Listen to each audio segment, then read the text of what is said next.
دنیا میں بے شمار گھر ہے بہت قیمتی، ایک سے بڑھ کر ایک عالیشان، لیکن کسی بھی گھر کو کپڑے سے نہیں ڈھکا جاتا، نہ اس پر کوئی غلاف چڑھایا جاتا ہے۔ یہ اعزاز صرف اللہ کے گھر بیت اللہ کو حاصل ہے، کیونکہ اللہ کے نظر میں اس کا ایک مقام ہے، اس کا ایک وقار ہے اور اس کی ایک عظمت ہے۔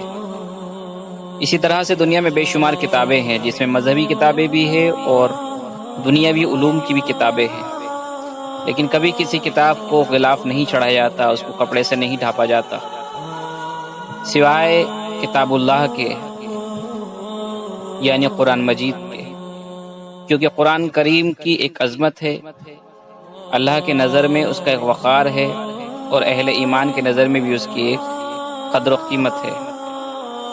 اسی طرح سے دنیا میں بے شمار خواتین ہیں، ایک سے بڑھ کر ایک خوبصورت اور حسین،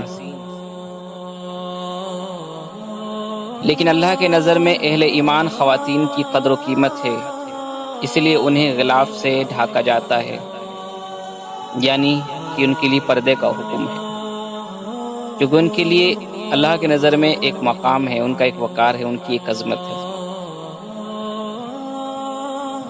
اسی لیے اہل ایمان خواتین اپنے مقام و منزلت کو سمجھے کہ ان کی کیا قدر و قیمت ہے، ان کی عزت، ان کی آبرو، ان کا وقار، ان کی عظمت صرف پردے میں ہے۔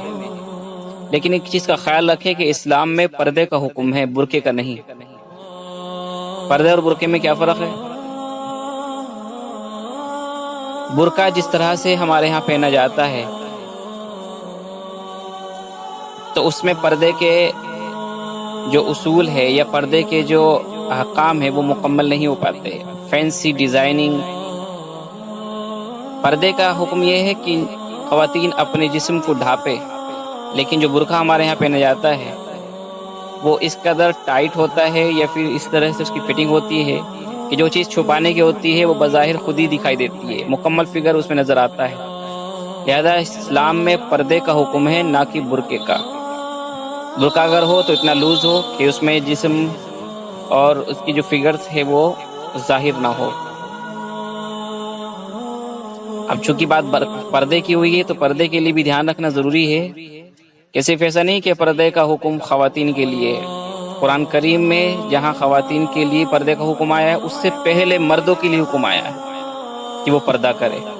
اب ان کے لیے پردے کا کیا حکم ہے کہ اگر کوئی خاتون غیر محرم اس کی نگاہوں کے سامنے آ رہی ہے تو ان کے لیے حکم ہے کہ وہ اپنی نگاہیں نیچی کر لیں۔ مردوں کو حکم ہے خواتین سے پہلے۔ اللہ رب العزت ہمیں اسلام پر چلنے کی اور نبی کریم صلی اللہ علیہ وسلم کی سنت کو زندہ کرنے کی توفیق عطا فرمائے، آمین۔